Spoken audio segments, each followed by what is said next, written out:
You're listening to the World Football Program with all the latest updates from both local and international football.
Welcome to the World Football Program, Saturday morning, July 8, 2017. Yes, you can adjust your mics, boys. You just go for it. There's a bit of squeaking happening out there, but we're all here in the studio. Myself, Penny Tannerhoth, Pete Sakila and John O'Connell. Good morning, everyone. Good morning, Penny. Morning, all. Great to have you here on board. We've got a great lineup for you today. We're going to have a chat to Bobby Despotovski from Perth Glory. His only role at the moment with Perth Glory, I'm very happy to say, is the W League coach for the upcoming W League season, which I think will be number 10.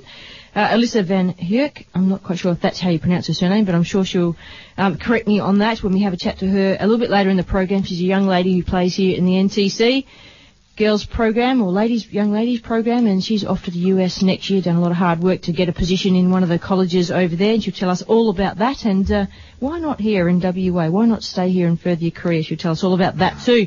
We'll have a chat to Ron Smith, former Glory coach, football analyst. He's over in Canberra and watching the young Matildas play this afternoon. They're having a tournament.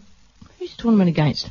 I forget. USA. That's it. Two games. Isn't Canada in there? Yeah, that's it. Three-team tournament. Yep.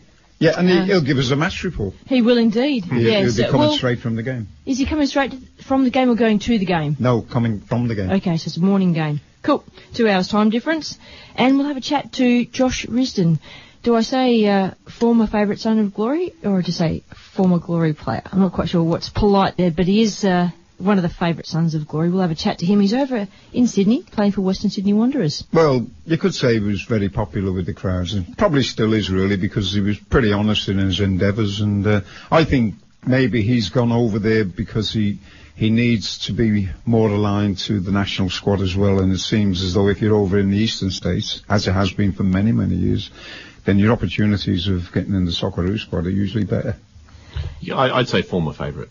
I don't think it's going to protect him from the booing of a lifetime. I don't think they'll boo him because he was a nice lad. He had a good demeanour. That's right. He had a good demeanour.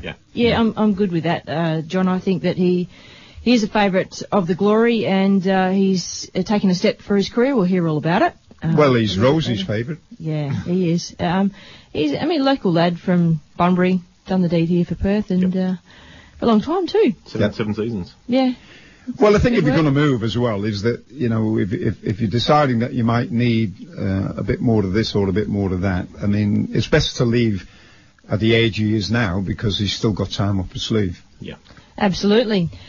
So we're here until 12 o'clock today. We've got a great great discussion lined up with some great guests. You can log on to our Facebook page if you want to put some comments there or some questions for our guests, and you can listen in on radiofremantle.com website, or the MyTuner radio app if you're mobile and want to slip the mobile into the back of your pocket while you're walking around. That always works. And you can catch any shows on our YouTube channel now. They get uploaded after Wednesday and onto our World Football Program Facebook group page site. That was a mouthful. No. You can text us anytime to the usual number on Saturdays, 0417 622 921, 0417 622 921. A very big thank you to all of our sponsors that help put us to air, because we are a community show, and memberships from all of you out there listening help. I think it's about $35 for membership, and all of that plus the grants and things like the surveys that are happening at the moment. They happen once every few years. You can log on to the World Football Program Facebook page or the Radio Fremantle website and have a look at that survey. It's the McNair survey, and that closes on the 10th, which is only a few days away. So we appreciate if you can take about 10 or 15 minutes and log on to that and give us some feedback about who your favourite presenters are, who your favourite shows are, what time you tune in and tune out. Those kind of things don't just help us. They help basically community programs all over the shop.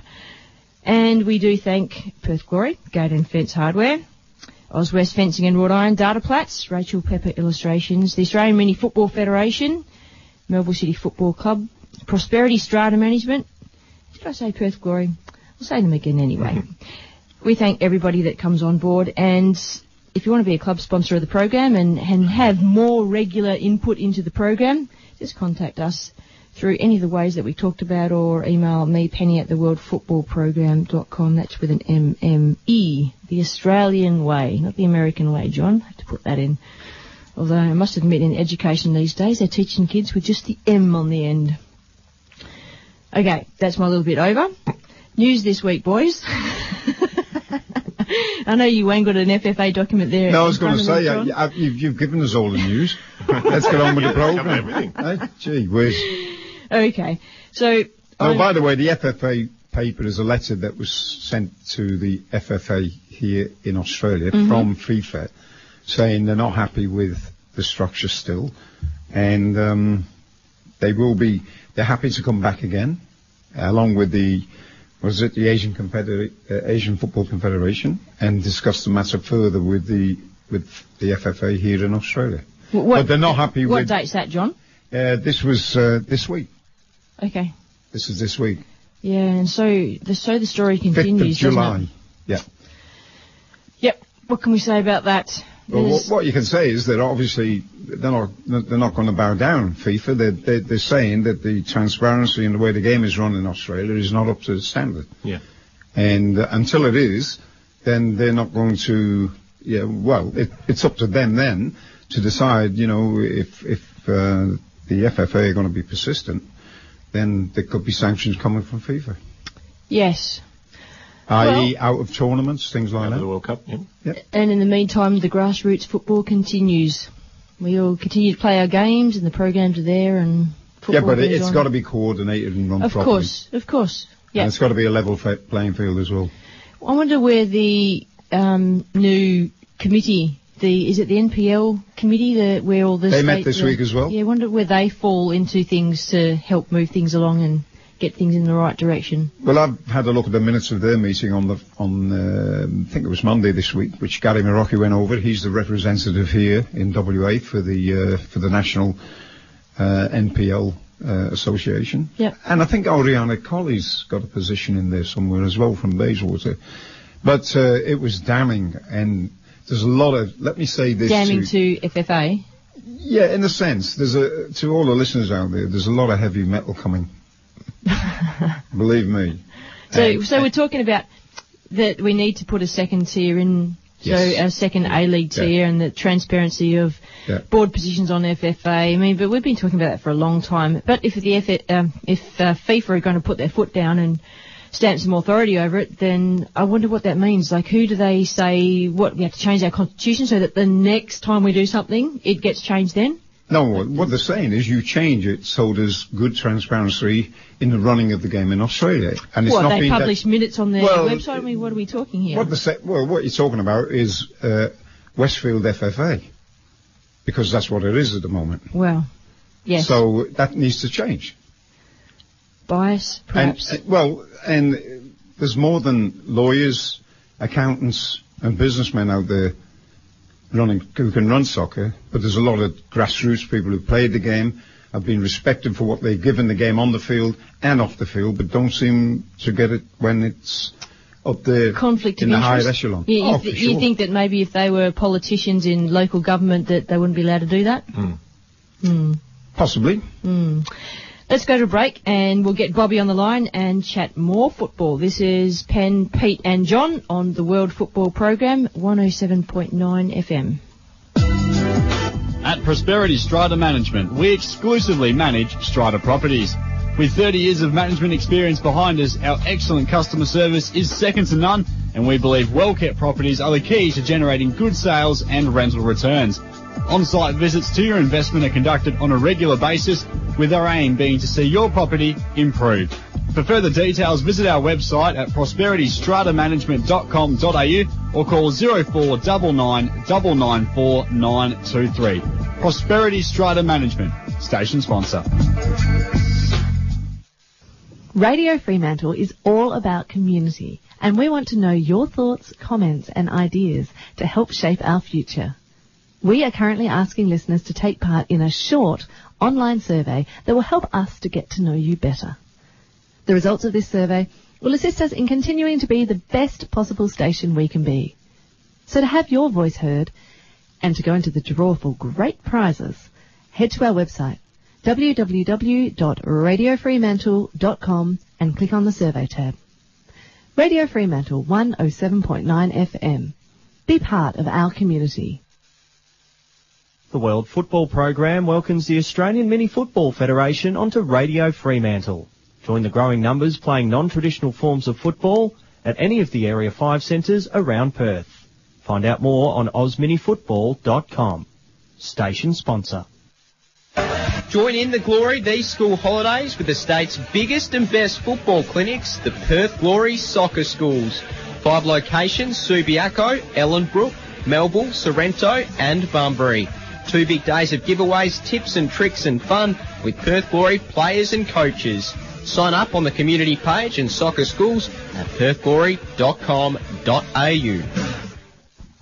Welcome back to the World Football Program with Penn and John and Pete. Was that a bit loud for you, John? A bit loud, like music, too loud? A bit too much rah-rah in there for that ad? Somebody said I was deaf, but I'm not that deaf. Jeez. Morning, Bobby. How you going? Not too bad. How are you guys? Yeah, young Bobby, how are you? Not too bad, not too bad. You? And how's the girls? Sorry, I didn't get that. How's the girls? The Glory girls or his girls? Yeah, no, the team. Yeah, when does Glory start training, Bobby? When do they get together? We start on the 1st of September, first official training session for all the girls. Obviously, the internationals are not going to be there at that time, obviously, because they're still overseas and flying overseas. And I think all the internationals should be middle of October joining us for the training. I noticed the Young Matildas squad, which is in camp or in tournament, so to speak, at the moment over at the AIS. There's no WA players, but Alyssa Devana was over here recently. She's playing with South Melbourne in their Victorian Premier League. Does it concern you or raise any antennas that the number of WA players is not filtering through into national programs that maybe there's should be? Yes and no. Obviously, the leagues over there, it's a little bit more popular than our league here, and obviously it's very easy for the national coaches to actually just sneak down the park and watch the Premier League or NPL league game for the girls in Sydney and Melbourne. That on this side of the country is very very difficult, and obviously they rely on us giving them a report, especially me and Justine, to see how the girls going in the NTC and if anything in the league or anything like that. So in that respect, it is not surprise to me. It's it's something that we have to address and something that we actually addressing now. The girls need training more. The girls need to play a little bit more games and competitive games. And we're gonna work closely with Football West to address that even in the off season, when the girls can play, like state teams can play against under 14 or under 15 boys, so they can better themselves. Yeah. Patrick Kisnorbo from I can't remember. City. That's it. Thank you very much. He's stepped into the coaching role at Melbourne City Women's League. Yep. There, yeah. I think he's, besides yourself, there's Auntie Heurck, who stepped into the Sydney role. I don't know. I'm just trying to think of the Socceroos players that are stepping into the W League spaces now and taking up coaching roles. I think that might be the only three that I know of. But, what do you think about that, Bobby? There's Heather Garriock, who's former Matilda, stepped into the Canberra United role. There's been quite a few females in the last few years have stepped into the W League coaching position, which is fantastic. That you would hope that the FFA will encourage that and upskill the players along the way. What do you think about the A League Socceroos guys stepping into the role? Look, you know what? It's good for the women's game. I think that all these guys that you mentioned have some kind of experience and some kind of a knowledge of the game to pass on to the future generations, and how they did it and what they did, and we have to remember the past to be able to move into the future. Yep. It's one big motto that we actually trying to replicate here at the Perth Glory, and try to encourage the girls. The past experience that maybe Justine and myself and Jason Petkovic, who is our goalkeeper coach, and Andy Peterson, who was the goalkeeper coach.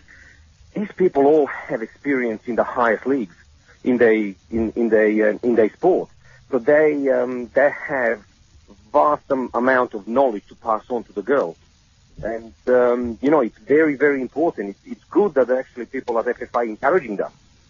Yes, yeah, it is. I think after speaking with Lisa Devana over the past 12 months or so, and she's at the end of her probably the Matildas, I don't know, being available for the Matildas team, maybe the last 12 months to 2 years maybe. She's starting to look at coaching, and she's very passionate about her ideas and maybe coming back to WA and having some kind of influence in helping WA players get recognised for the national stage. I mean, she's over in Melbourne, and she's left WA. She went and played over in America, as a lot of players do. And the next lady we're talking to on the show, Alyssa Van Heurck from the NTC, she's going over to America, and you would like to keep players here, Bobby. We need to figure out how we can give them enough opportunities and recognise them enough and recruit them in the right programs, but yet keep them here. Absolutely, because it's not enough. It's not enough programs here to keep these coaches all here employed. That's the big problem. And for the girls leagues to grow, we all have to work together and open all the doors possible for them to succeed, from say under 7s, 8s, or whatever those leagues for the juniors are, through the junior competitions to the senior competition, to the glory, which is ultimately the pinnacle in this state. And obviously after glory, you're going into your young Matildas and Matildas. Yeah. And there is no enough opportunities there for the girls. And we should say congratulations to Glory, because Riley, is it Warland, and Trent Osler have been selected in the under-15s national squad. So they're off to, I think it's Thailand, for the youth championship, and they're in Group A with Laos, Myanmar, Indonesia and Singapore. Yeah. So well done to those young lads, Perth Glory lads. Mm-hmm. Absolutely. And I've been involved with the juniors at the Glory now for a few years as well, coaching under 20s and stuff like that. Obviously this year I haven't, but in the last 3 years that I have been, I've seen the vast amount of talent being brought up. Only lack of opportunities is stopping these people going, and they're going back into the state league, which is not such a bad thing, but the lack of opportunity going up through the Glory ranks is what determines if these people are going to stay in the program or leave. Yeah. Does it bother you? And I don't think it's enough opportunity for them there. Does it bother you, Bobby, that our young players, some of our young players, have now gone interstate and are playing in teams in the A-League over in the eastern states and not really having possibly opportunities of playing here. Yeah, that's the only reason that why they're going, John. It's because of lack of opportunity. Mm-hmm. I think that I'm worth opportunity to play at the Glory, and that haven't been provided to me. Only opportunity that I have is actually get myself out of that environment and go into the new environment where I'm going to prove myself that I'm worth of giving it a chance. Yeah. And you know what? As you know, coaching is just opinion. You know, for some of the coaches, you as a footballer are not worth, and for some of the coaches, you are absolutely gold. And it's proven to be this year. You know, we've been proven wrong with a few of the guys that have been here, leave, go over there, win the championship, or being a major players in some of the other teams. Yep, we were talking about new coaches coming into the W League and players who've played for the Socceroos and that. What was the difference for you? I mean, you were brought up in the male environment when it came to football. You played for Glory, obviously, and you had a run with the Socceroos. But what changed for you? What changes did you have to make, if any, when you took over the women's team? You know what? It's a coaching. It's coaching. On the end of the day, you're coaching football. You coaching women's side, or you coaching the men's side. Yes, the fundamental things are a little bit different and stuff like that. But on the end of the day, it's coaching. I coach under 20s and I coach the girls team here in exactly the same matter. I am honest, and sometimes I'm brutally honest. But that's what the football players in my team expect me to do. I'm not lying to no one. And you know what?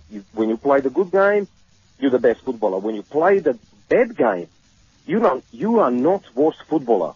You are actually just a bad day. Yeah. And is that the case? Is that the case around the world? Because now we're seeing women's football reaching really great heights at times with the quality of football that they're playing. You feel that is the norm now around the world, that it's about coaching. It's not about whether you're a male coach or a female coach. It's about the players, what they want to get out of it. Absolutely. And we are there for the footballers, and that's the most important thing in your club. Mm. Your people are most important people at your club. We sometimes forget that. Sometimes because it's becoming a business, everything else is more important than the people inside the club. Well, let's get back to the original, whether your football people at the football club are the most important people, and let's start looking after them, because the returns are much, much greater than our output. And that's really important when you're talking about young footballers too, which are still going through physical growth, emotional, mental changes as they go through adolescence and become the footballers and the people that they're going to be, physically and, whatever else when they mature. And so, kids will grow at different rates and they'll be totally unco or not able at some point, and then totally the opposite at some other point. So they'll gel with some coaches through those periods, not gel with other coaches. They'll move clubs and whatever, and they'll find a place to be. Hopefully they, will find that place to be. They don't leave the sport during that time or leave WA, but, that's how it goes through growth and maturity, and then they become an adult, and hopefully we've done all the right things in all the right places and they stay in the sport and we retain them. Absolutely. I mean, we created a culture within 2 years at the Glory now where everybody wants to be here. I mean, I can show you I've got about 17 emails from America that people want to come here to play. It's a good name there, and it's people like, Vanessa Di Bernardo and Nicole Stanton and Morse and all these guys that are actually played here with us, went back to their clubs. Obviously Sammy's in New York, and all these guys carrying the Perth Glory sort of a name with them when they go in there and talk about the experiences and talk about how wonderful club is and stuff like that. So that filters in American League, and all of a sudden we got 17 to 20 emails that people want to come here to play. Mm. And this is what we wanted to create, because if you remember in the old days when the Glory was playing, every bastard footballer wanted to be here. I thought you were going to say another word there, Bobby. Thank goodness you didn't. But listen, everybody wanted to be here. Yeah. So we wanted to create that environment back again, that everybody wants to come to Perth. Yes, we are closer to Asia than Sydney and Melbourne, but nevertheless, just come here, experience Perth, experience our culture, experience our club. We're looking after you very well. Small town, everybody will know you within 6 months, and just enjoy your time. And hopefully win a couple of games for us along the way. Yeah, and get to another grand final and bust some more records and all that kind of thing. Yeah, I notice each time we have games at the NIB Stadium, there's a whole heap of young people come along to watch, mainly young females, as you would imagine, being W League, and especially at the finals, which is fantastic that the average age of people coming to watch the games is quite low, which means that we're getting the message out there in all the right places, like having the girls' day out and the Sam Kerrs and the other players that you're bringing in and part of the squad are getting the profile out in the community. It's fantastic. Absolutely, and we haven't had a big sort of a name footballer in the women's side that we're going to make household name. Well, we decided at the club, and then I said all along as a club, Sam Kerr has to be a household name here. Yeah. Mm-hmm. We're going to do everything in our power that she doesn't leave Perth until she retires. It's as simple as that. It's as simple as that. She's our captain. She matured hell of a lot in the last 2 years. And we found a new position for her, and she's leading the team, and she's a true leader. I mean, the whole family is sports-orientated, crazy family. Are you going to get Lisa Devana back here too? Are you working on her? Yeah, look, Lisa is more than welcome. It's the funny thing that we need to fit everybody in the salary cap. That's the big problem. Yeah, I think the thing is, you have a salary cap and you have open checkbook. It's not a problem. Yeah. I think the thing is, Bobby, as well, as you mentioned culture earlier, there was a meeting of the MPL National Association, which is up and running now, and that's one of the big things that come through their AGM this week, was about we haven't developed the culture of the game here in Australia. You mentioned about Sam Kerr. Josh Risdon's another person that we really should be keeping here in Perth. To create, they're the people who create that kind of culture long term. And I think this is what's the saying? You play for the badge on the front of the shirt, and people remember the name on the back. Yeah. And that's really how it has to be. We really need to be building our culture around these young players you're already talking about and coaching. But you know what there, John, and just on that, and I really like what you said about the shirt comment. That's great. I think of Sam Kerr and I think of women's football, and at the moment we have a short W League season, so the players can then go and play another international league somewhere else, so they get profile money and maybe a different level of competition, and they come back. We can entice them back. With men's football, they go and they stay somewhere. Like that's their club. Like with Josh, he can't go and get a different experience anywhere else because he's contracted to one club. So for him, he had to move out of Perth and go to Western Sydney. And Bobby, when your players come back, Bobby, do you notice any change in them? Is there any difference in how they're playing their game when they come back to you again? Not really, John. I mean, they come back here, they slot back into the environment and everything else quite quickly. Obviously, I'm only in the job. This is my third season coming up. So in the first 2 seasons, we have Nicole Stanton and Vanessa Di Bernardo coming back for the second stint. And you know what? They played under my sort of a coaching for first year. We didn't have that great team. Yes, okay, it's a new experience. When they come second year, which was the second year now, last year when we reached the grand final, they understood my coaching philosophy. They understood the culture that I'm trying to create, including Justine and everybody else at the club. It's a new venue, the new training grounds. You're training at a stadium where you feel like a footballer when you're walking in. All those things play big part. And all the comments were like, you know what, we are 100% better off this year than last year. Where will the girls be training this year, Bobby? Will it be at Perth Soccer Club again? Yes, we're gonna stay. We're working on staying at the Perth Soccer Club. It's a central venue, and they are more than happy. Gary and the boys at the Perth, very happy to have us there. The final sort of signatures on the contracts and stuff like that has to be still worked out between the club and the Perth Soccer Club. But yeah, my recommendations are stay at Perth Soccer Club and don't move away from there because the girls love it. Would you, Bobby, in the future though, you talked about the culture and the club. Are you disappointed, or not so much disappointed, but would have been wise right at the beginning, 21 years ago, that Glory would have built a complex, not a huge one because obviously it would take time, but Glory really don't have a home, do they? In a sense. John, your microphone is very close to you, and it's great enough. What he was saying, Bobby, was we were talking about the home of football, but maybe a home of football for Glory, how they don't have one now, and we're talking about the ladies training at Perth and the guys train somewhere else and they play their games different places, so it's kind of a fragmented still. It's not a total culture for the Perth Glory Club yet. Yes, it's not ideal. It's not ideal. If home of football ever happens in this state, which I really, really hope does, the state and the Glory should be primary sort of vendors there and be at that ground just to centralize everything. Everything is going to be there. The games are played there. The training venues are there. You know, it's the offices are there. Everything is there. And would it help you with your job, Bobby? Sorry? Would it help you with your job?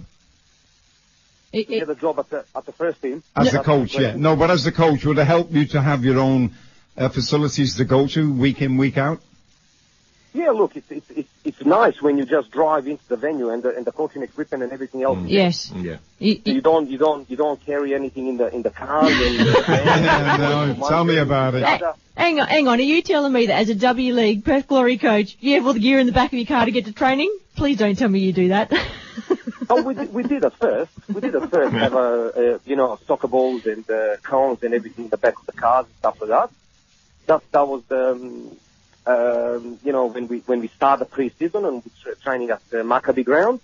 But then at Maccabi ground, Perth Soccer Club provide us with a shed where we can leave all our gear and stuff like that. So. Yeah.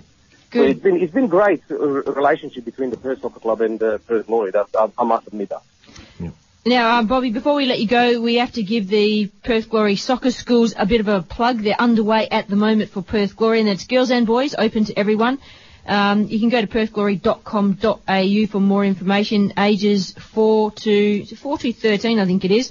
The Subiaco program was this week. Then we've got Melville City hosting at Len Shearer Monday and Tuesday next week. Sorrento's Mary Park Monday and Tuesday, and Bunbury on Thursday and Friday, and Ellenbrook on Thursday and Friday. So if you go to perthglory.com.au and find out if there's any places available to sign up for the soccer schools, and that'll be the last week of the school holidays. I wonder how the parents have been faring out there.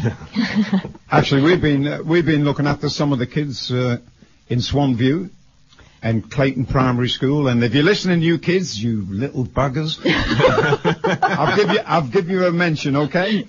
And Bobby, can you still hear me, Bobby? Bobby, sorry, can you still hear me? I can still hear you, but you know how it sounds? Yeah, well, Penny give me a cheap set of headphones. You cheeky son. Well, what I'm going to say is, we're organising a friendly soccer match. And I'm not playing in that soccer match. And we'd like you to come along, Bobby. And guess what? What? I'm going to be marking you, Bobby.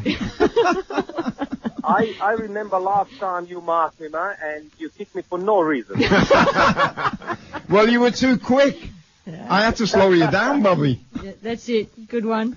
Bobby, anyway. Bobby, thanks so much for joining us. Appreciate your time today. No problem, guys. Have a fantastic weekend. Enjoy the sun while you can, while it's there. Yeah, and good luck with the girls, Bobby. Yeah, good luck with the girls. See you, Bobby. Thank you. Bye. Bye.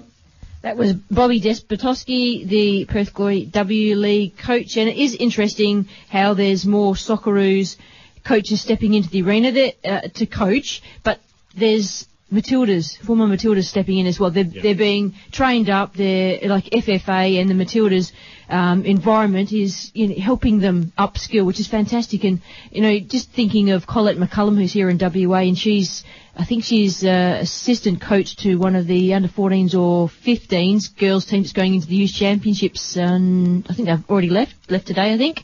So that is in Coffs Harbour this week. And there's who's the other one? Alyssa Devana, who really wants to step into the coaching environment and is upskilling herself there and wants to come back to WA. I really hope we get her back into WA because she's very passionate about her football and she wants to impart knowledge there.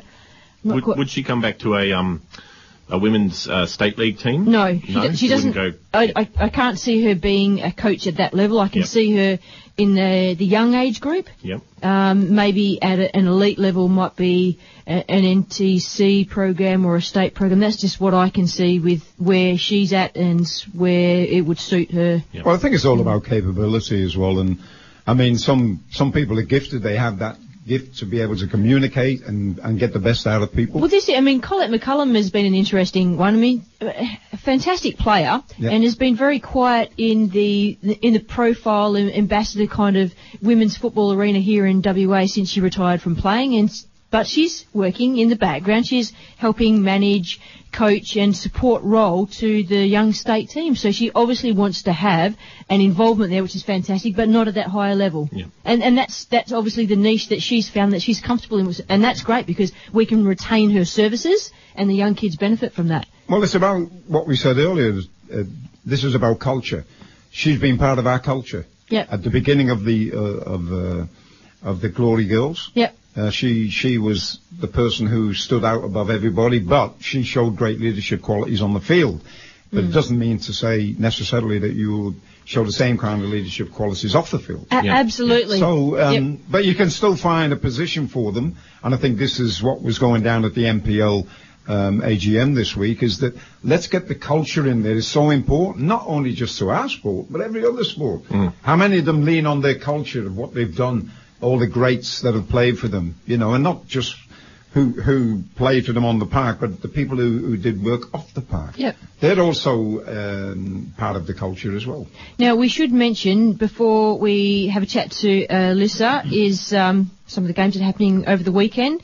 And I have to say, former Perth Glory player Sasha Andrews, who was a Canadian international, participated in that record-breaking game they had at Mount Kilimanjaro just recently, which was called the Equal Playing Field Project. I don't know if you've heard of it, but they had players come together from all around the world, women's players, and the idea was that they wanted to give equal playing rights, as in better opportunities for for the women like the men. So they have equal playing field. It's an organisation, and they do these projects that raise awareness for that principle. And why was it at Mount Kilimanjaro? Record breaking. What, for the altitude? First, yeah, that's right. Yeah, so they played a full game up there, a FIFA game. They had to take all the goals up. They marked out the field, and then they had to take it all away because it's a natural environment they couldn't damage. Did they have to wear skis? No, they didn't, but there was lots of oxygen tanks and masks around, so they had a lot of interchanging of players. David Beckham did that as well. He went out to right out into the ice place. He did, yeah, that's right. It was a whirling trip. I saw that. He flew in, flew out. He did. And they actually set the pitch up. Greenland, was it? Somewhere like that? Oh, I don't know. He played on top of a building, then he played out in Africa or something, I remember that. Yeah, fantastic. And in the jungle somewhere, Papua New Guinea. I remember all of that. I saw that. I followed him. I did. And they all knew him.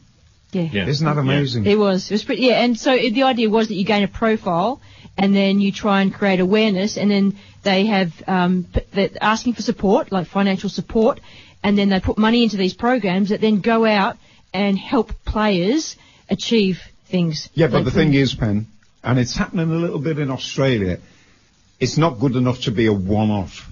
Yeah.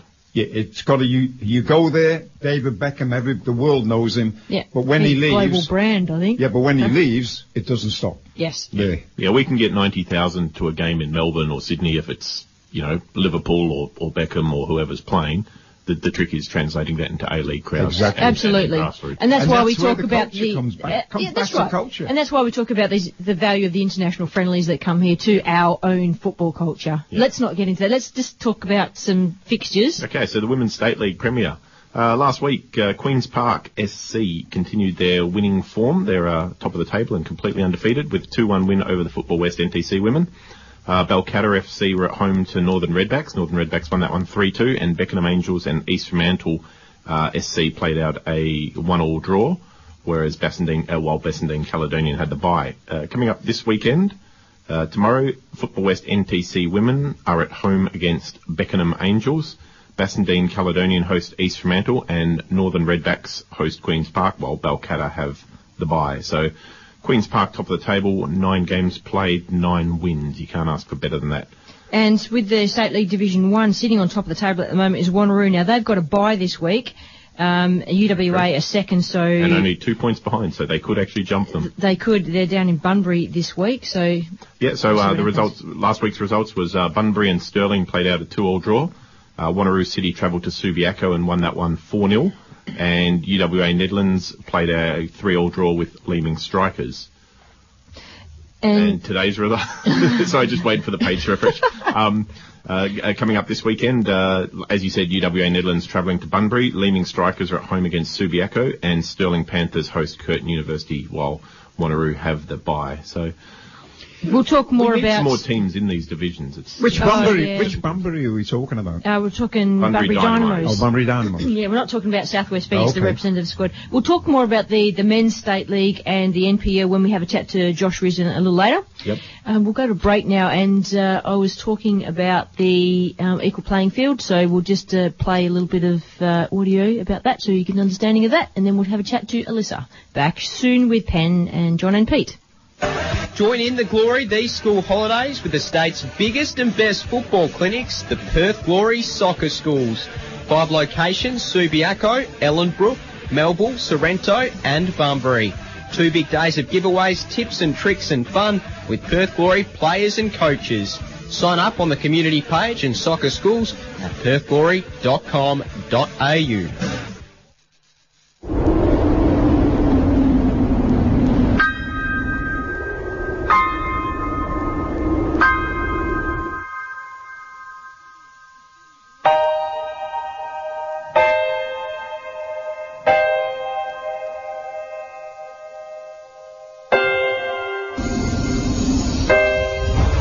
The story doesn't start at 18,800 feet during the highest soccer match ever played. It doesn't start when women from around the world summit Mount Kilimanjaro. It doesn't even start at the bottom of the mountain. The story started long ago when these heroic women were just young girls. This isn't the story of a single mountain, but the many mountains they've had to climb throughout their lives.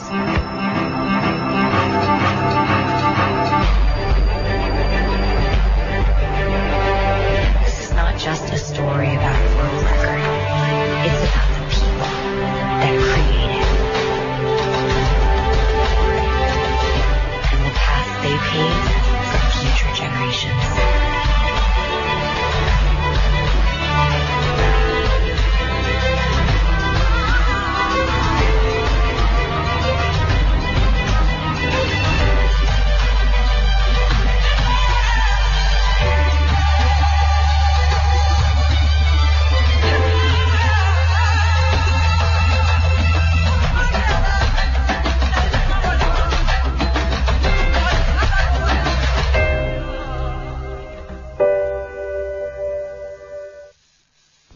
Welcome back to the World Football Program on Radio Fremantle 107.9 FM. You can tune in by going to the station website, which is radiofremantle.com, or the MyTuner radio app, which is a free app. You can get it on your mobile. I've got it. So when you're out and about, just slip it in your pocket and have a listen while you're walking around. Please remember to have a look at that survey, the McNair survey, which is on the radiofremantle.com front page, the home page, and that's open until the 10th of July. All your feedback is greatly appreciated. Please do sit down with a cup of tea or coffee, as it will take you at least 10 minutes to get through all the questions, but it will help greatly. You've got myself, Penny Tanner-Hoth, Peter Sekela and John O'Connell in the studio. Good morning, Alyssa. How are you? Hey guys, thanks for having me. You're welcome. Welcome to the show for the first time. And Alyssa van Heurck, we saw you, first of all, in the West Australian newspaper this week because you've done a lot of hard work to get to America and play football there. So the question has got to beg, why do you want to go to America to play football? How come we can't keep you here? Well, I want to be able to play soccer at a high standard while also studying my preferred major or degree, which I believe the US offers. And so playing at like a Division 1 college is like a great environment, which I think that won't only develop me as a successful soccer player, but also as like a leader and a more independent person. That's a great answer. A leader and a more independent person and a great soccer player. You've got the lot. I think that's every coach's dream to hear a player say that, Alyssa. You're just showing off, Alyssa. That's what you're doing. Anyway, have you had the phone bill yet? Sorry, what was that? Have you had the phone bill yet? Yeah, I reckon your mum gets the phone bill and she's going to be going, oh my God. Oh, right.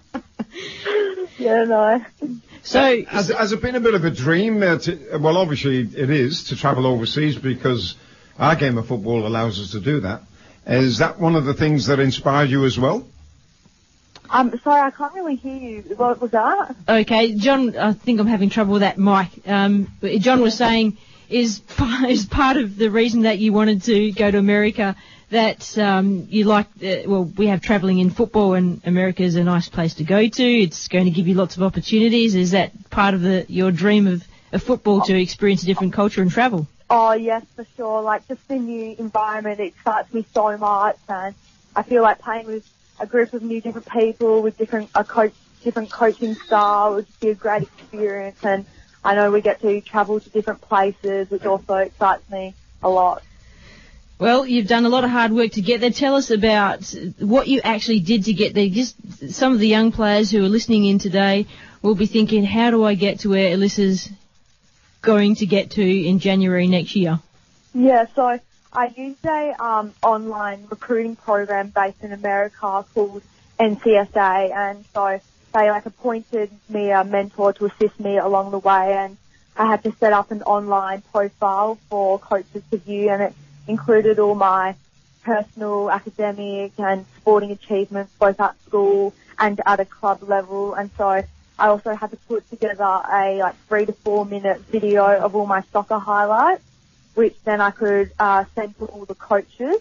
And so I just sent it to all these different colleges that I was interested in, and some of them even wanted full games, so I posted it on YouTube and linked them to it. And once my profile was completed fully, I just sent it to all the coaches by email, and then they would contact me back, and then we would either set up a time to Skype or phone call. And because of the time difference, after training, I would come home and do some study, and then I would have to come home, do another couple of hours late at night around 12 to then actually call the coaches because of the time difference. So yeah, it was very nerve-wracking to call the coaches, but with every call it just got easier and easier, so it was good.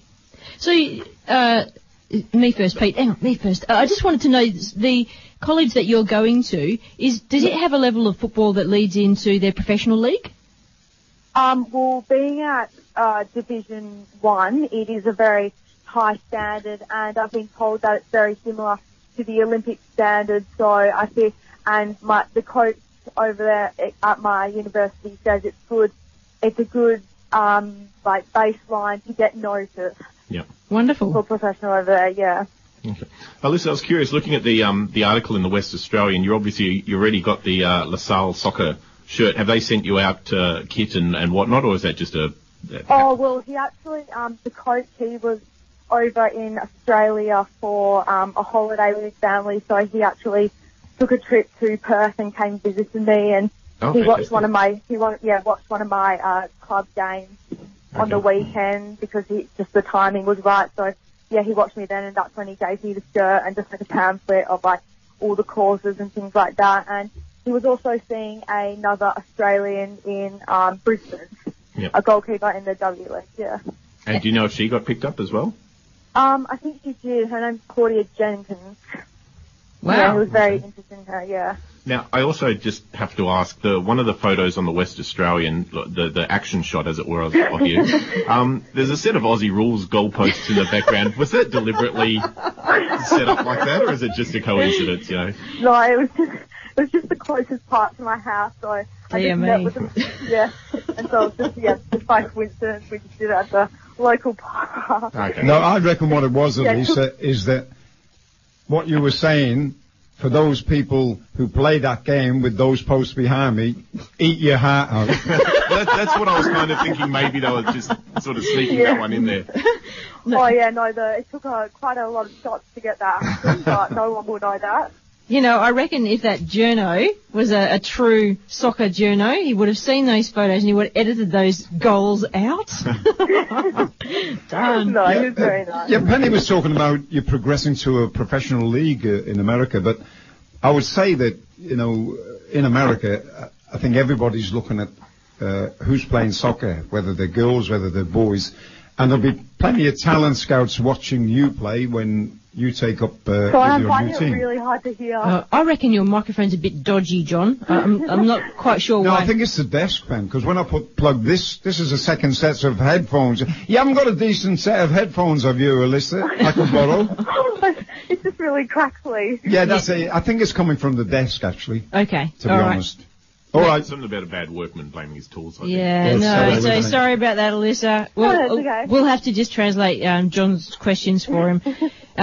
John, you asked the question, John, and I'll translate for Alyssa, all right? So I'd like to know, when you're here, coming through the system here, when you started playing, and did you go through the national championship process, and at some point did anyone have a word to you and say, these are the options if you get selected, if you get recruited, if you get scattered, these are the options that you can possibly play in as an adolescent and then as a young adult, and then like explain all those things to you? And did you compute that in your head and go, well, okay, I think I want to stay here and follow that because that looks or sounds like a great pathway for me? Or did you think, you know what, I can bypass all of that by doing this pathway? Yeah, well, I had never heard about that, like getting a soccer scholarship over in the US until one of my friends in the actual NTC program did it 2 years ago. She was in the team when I was, and that was the first time I heard about it. And it had always been my goal to get in the W League. And then once I found about the soccer scholarship in the US, I was like, oh, maybe I'll just go for that, but still strive for the W League. And so I was kind of working on both pathways, and I trained last year with at the start of January with and the Glory team, and that was such a great experience. So I was kind of just working on both pathways, and then it really advanced, and just learning more about college over in the US excited me so much, just playing at the highest standard. And I've heard of how competitive it is over there, and I see myself as a very competitive person, so I was like, I'll fit right in. And also I see that the W League is also a very short season, and I know playing college football, I'm playing soccer almost for the whole year, so I'm hoping that playing that much soccer will further improve my skills. You sound like you've got your head pretty well screwed on it. Are you 17? Yes. Okay, so you're coming up to, this will be your last year of high school here, so you're going into a college system over there, which is pretty much world-renowned for their kind of academic and sporting relationships. So, I mean, it sounds like you're going into a fantastic environment that really suits how you want to go forward in life. Yes, yeah, for sure. They do. They care as much as the academic side as the athletic side. They make sure they ask for your transcript up to year 9, so they see it as really important. And I did have to sit the SATs, and I had to achieve a certain score to actually be considered. And so, yeah, it's really both sides you need to keep in touch. Okay, so what happens now for you? You've got the season to play out here with the NTC, and they're doing okay. I think they're about third on the table. Yeah, so, third on the ladder, yeah. Yep, doing a great, Jess is doing a great job there, and no doubt she's been fantastic in helping you, because she's come from the education system as well as a teacher, so she knows probably some people that can help and as help support you along the way as she does. And then the end of the season comes and you prepare yourself for a move over to the US? Yeah, that's basically it. So I finished the season, and then, I just want to be playing. I just want to keep playing football up until then. So whether it is still training with the Glory team, and also Jess has very kindly offered to have extra training sessions just to develop on my weaknesses. So yeah, I just want to keep on playing up until the day I leave. Mm. Well, it sounds like you've got is it the ducks lined up? Is that what they say? Ducks? All your ducks in a row? Yeah. That's fine. Yeah.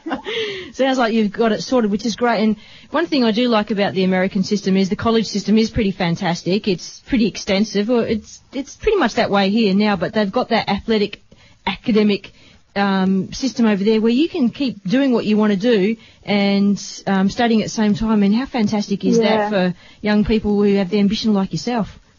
Yeah, for sure, I know, and I'm definitely not giving up on W League. I really want to play in the W League one day, but yeah, college is one only chance to do it now, and so there are limited colleges here in Perth. So if I stayed in Perth, I might be able to play W League, but I would have to pay for my degree. So all the hard work I put into soccer over the many years, I guess it's just I get to study a degree for almost free, so it's a great experience. Yeah. Now, I've just adjusted John's mic. John, say hello. Hello? Can you hear that, Alyssa? Is that Still crackly. No, that's not good. Something's not quite right here. So, Alyssa, is your plan to come back here and play for the Perth Glory? Yes, that's I'm really hoping to do that. I just really want to play at a professional standard where it's back here in Perth or the W League or over there in the US. Fantastic. All right. But certainly no other W League clubs. Yeah. Perth Glory or not. Oh, good. That's the right answer. Yeah, for us. I wonder if the NTC can sew that up, before you leave, put in one of those, what is that, like a loan clause in the contract where you go, but you must come back to this particular club? Yeah, I'm not sure if that's going to work over a college degree. Yeah. Can you hear me, Elise? Nice. No, that's okay. We'll sort it out in the break, John. We will. Alyssa, we'll let you go. Appreciate your time today. It's been fantastic to catch up with you. It's great that Jess is doing a fantastic job with a young group of players at the NTC, like we said, sitting third on the Women's Premier League table there. So it gives opportunity to young players like yourself to explore opportunities like what you're doing and be identified up into other programs. And that's what the NTC is all about for the kids who have that ambition. Yes, that's great. Well, thank you very much for having me. You're very welcome. Have a wonderful weekend. Enjoy the sunshine. You too. See ya. Bye. That was Alyssa Van Heurck, and we are having a few problems with the mic, so we're going to go to a little bit of a long break. So have a cup of tea, if you will, and we'll come back and have a chat to Ron Smith. This is Penn and John and Pete on the World Football Program. I want to succeed so badly because we have such a great team, and the fans, I think that we owe everyone around us something. Everyone is bought in. I think the togetherness within the squad is huge, and it just makes you want to put everything on the field when you know someone's putting a big tackle and you're like, I want to put in a tackle like that, and I want to play for her, and I want to win for this club and these fans. This team is special. This team is ruthless. This team is family. This team gives everything for one another. And this team, no matter what, will show you heart and passion every day we get on the field.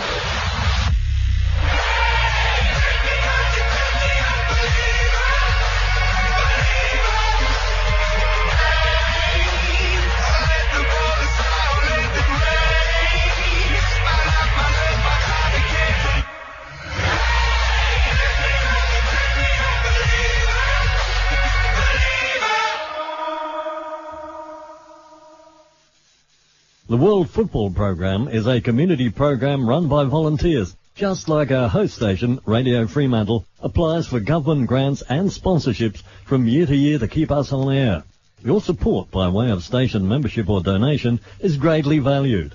Contact Radio Fremantle weekdays 9494 2100 for information on how to become a member or to donate to the station. Thanks for your support.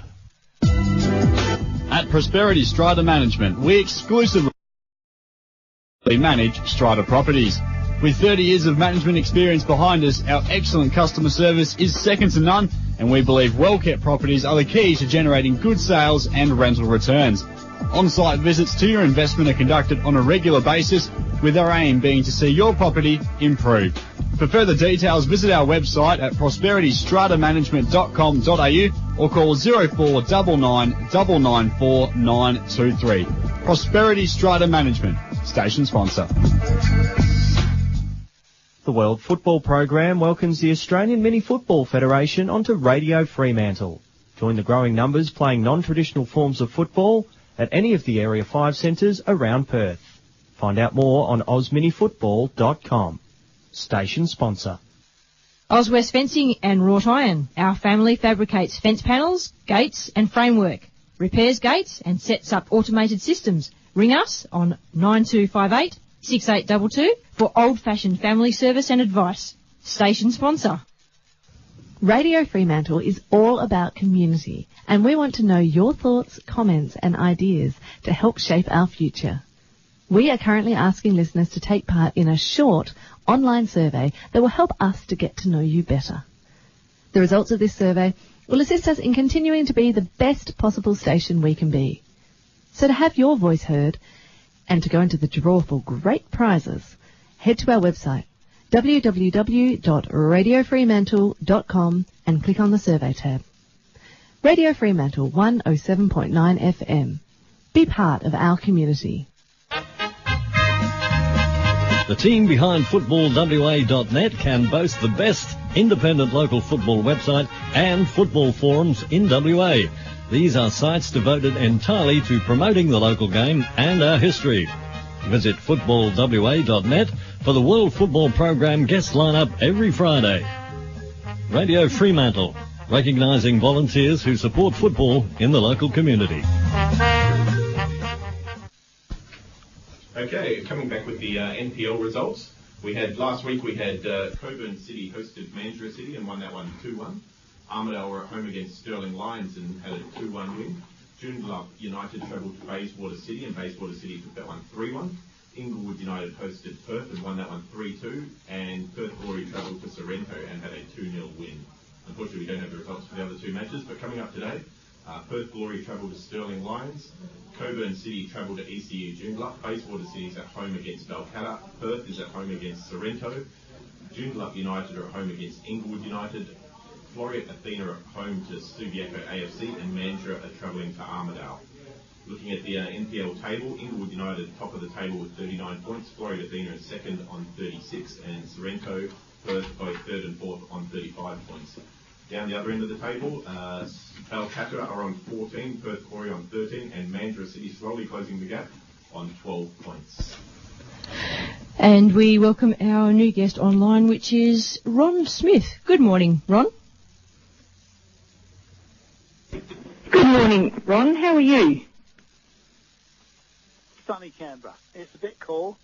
Probably about half the temperature that you'd probably get over in Perth. It's been pretty cold in Perth this week, to be honest. It has. Is it? Yeah. Oh, right. We've copped a few 3 degrees nights.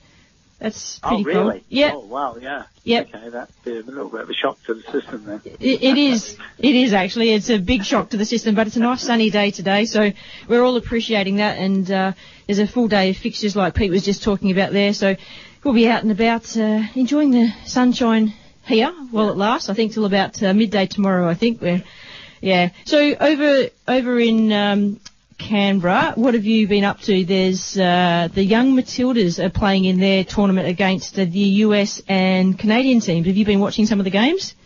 Well, actually, they played the first one this morning against Canada, and I've just come back from the game. So they were 1-0 up, and I'm not sure if they won the game 2-0, which sounds a bit weird, because right on the end of the game, there was a collision between the goalkeeper and our sort of central striker, they both went down in a heap. Somebody finished the goal up, but the referee had already blown, so a penalty was given, and I was at the other end of the ground, and the penalty was taken, hit the bar, and I wasn't sure if in the following melee a goal was given or not. I don't think it was, but then it was like the end of the game. So it may have finished up 2-0, or it was definitely 1-0. So we got the win in any case.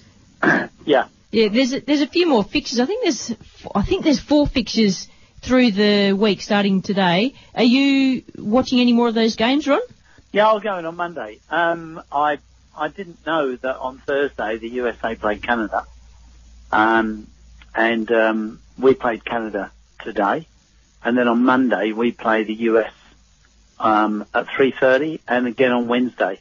Yep. So, but I understand the USA team is an under-18 side, not their under-19 team is in England playing in a tournament, I believe. Well, if they're anything like that young German side that competed in the Confederations Cup, I'm not sure it'll make that much of a difference in the quality. Yeah, well, I'm not sure either. But Canada beat them 4-1 on Thursday. Okay. So, and the person I spoke to who saw the game said there was quite a gap in the physical side of the players. So, yeah, we were just talking about the recruitment identification of players and how there's only a small number of players that come from Western Australia into the national pathways. I don't know what kind of involvement you've had in women's football before, but can you comment on that? No, I can't actually. I'm not on women's football. I know there's been, there's issues everywhere with trying to get programs, and it's a bit of a numbers game. Unfortunately, there are I think I'd be right in saying this, that in women's football at the youth age, it's probably the hardest age group to cope with for talented athletes, because, as we all know, in those early teenage years, there's a huge dropout, and it's difficult to get a reasonable competition for girls who are quite talented, because there aren't enough of them, en masse, so that you could have a league with 10 teams in. And I think that's always been a problem. I know for many years, a lot of the girls, when Tommy Samani was the national coach, yep, a lot of the girls played in boys football, and a lot of the Matildas would play in under-20 comps and even in some men's football. But, they were spread out thinly, and it was the best option. And I think that's just got to do with, the quality en masse. It's interesting that you say that, because we were talking with a young lady earlier, Alyssa van Heurck, who plays in the National Training Centre program here, but she's going to America to play football. Obviously, not obviously, but women's soccer is, I think it's bigger than the men's soccer still over there. So the opportunities to play soccer over there in a football environment and football culture are much more than here. But we need to create Absolutely. that. We need to create that obviously here. But what's happened here in WA, Ron, is that we have a Premier League and a State League Division 1, which are 2 top women's competitions filled with quite young players. And over the last 12 months, there's been such a transition that we've had a number of players and teams that have dropped out. So the competition has been reduced to a very hard to manage kind of quality competition. Yeah.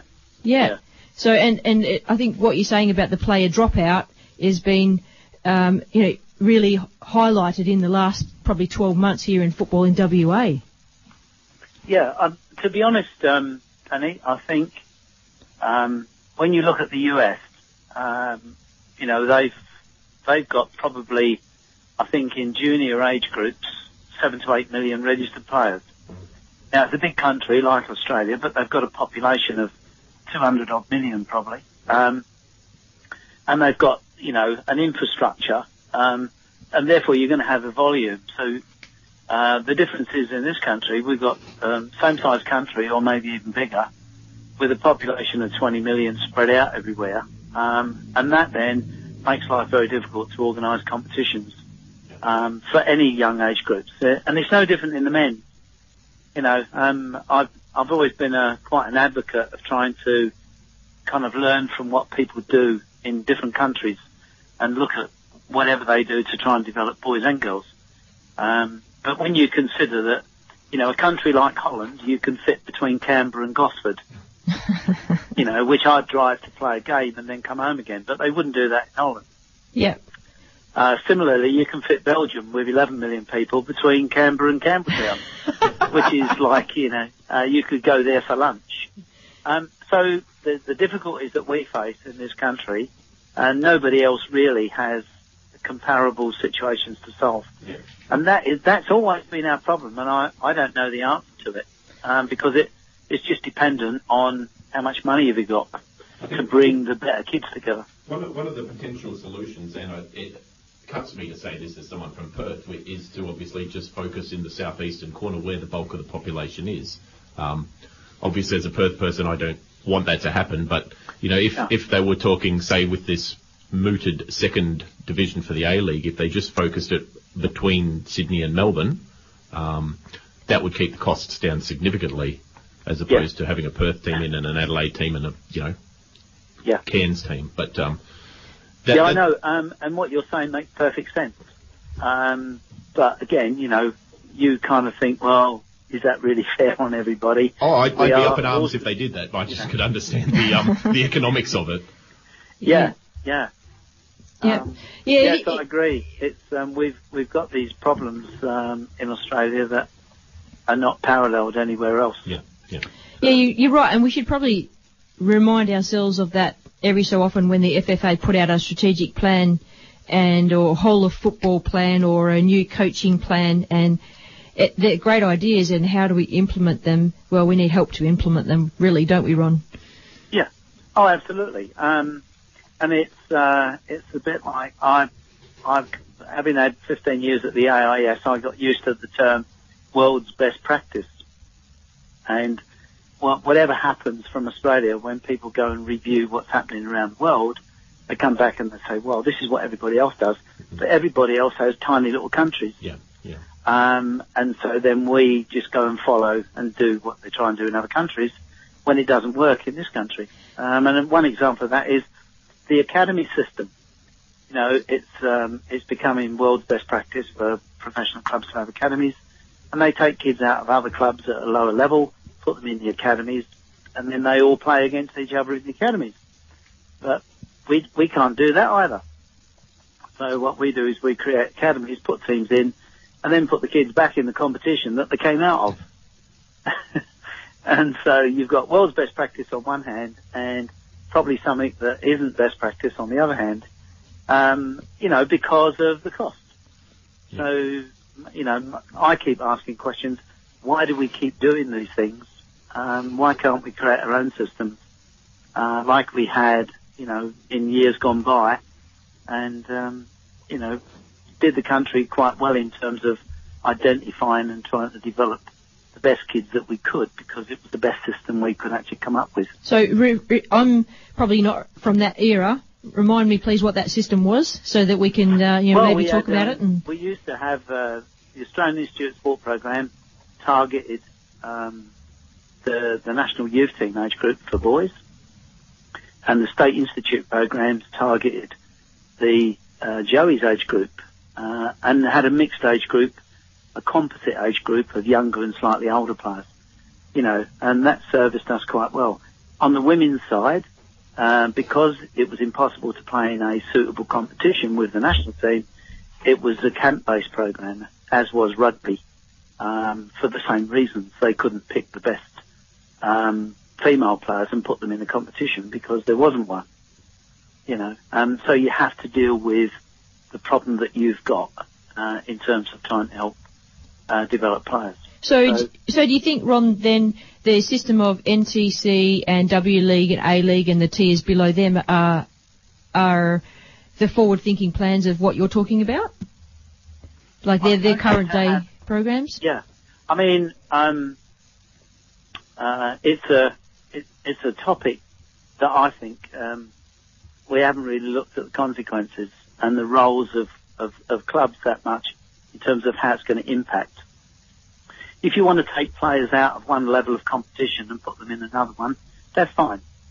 You know, as long as that level of competition is sustainable. So let's say if you had all the academies, let's take our National Youth League, for example. That's been going for about 7-8 years, and now it's down. The clubs can't afford to sustain it. Now, I thought when I was coaching Perth Glory in 2007, I was the only A-League coach that went to a meeting to discuss the Youth League. And I said, well, we don't want to be in it. I said, because the cost is going to be astronomical. Yep. Around that time, it was mooted about $350,000 a year. And I said, my view is that we could spend that money far better within WA in helping to identify and develop players, not just young people, but anybody who aspired to play in the A-League. Yep. From the state league clubs and so on. And there weren't that many players. So then you put your A-League coach's cap on and say, well, I've got a limited time frame before I get sacked. And so any good kids at 16 I'll never see. I won't be here. By the time they become good A-League players, I'll be long gone. So you've got that dilemma as well in the background. I think, in the words of Stephen Covey, if you seek first to understand others, it's a great starting point. And I don't think people actually consider everybody in the big picture well enough. We all just look at it from the development world and say, isn't this wonderful, without looking at the consequences of certain things that may be put in place. Excellent. Now, we do have John in the studio. He's being very quiet at the moment, but John's very happy to have you on. John, say hello. Hello, Ron. Hello, Jono. Am I shouting?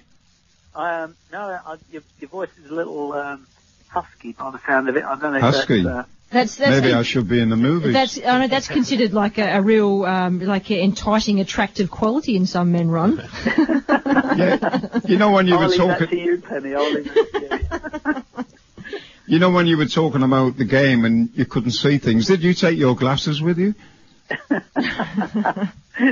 Now listen. Yeah, I did, but I was right down the other end. Yeah. Ground level as well. Now, just a quick one. You were assistant coach 1982 to 86 at the Institute of Sport. And you took over as head coach in 86 to 96. Yeah.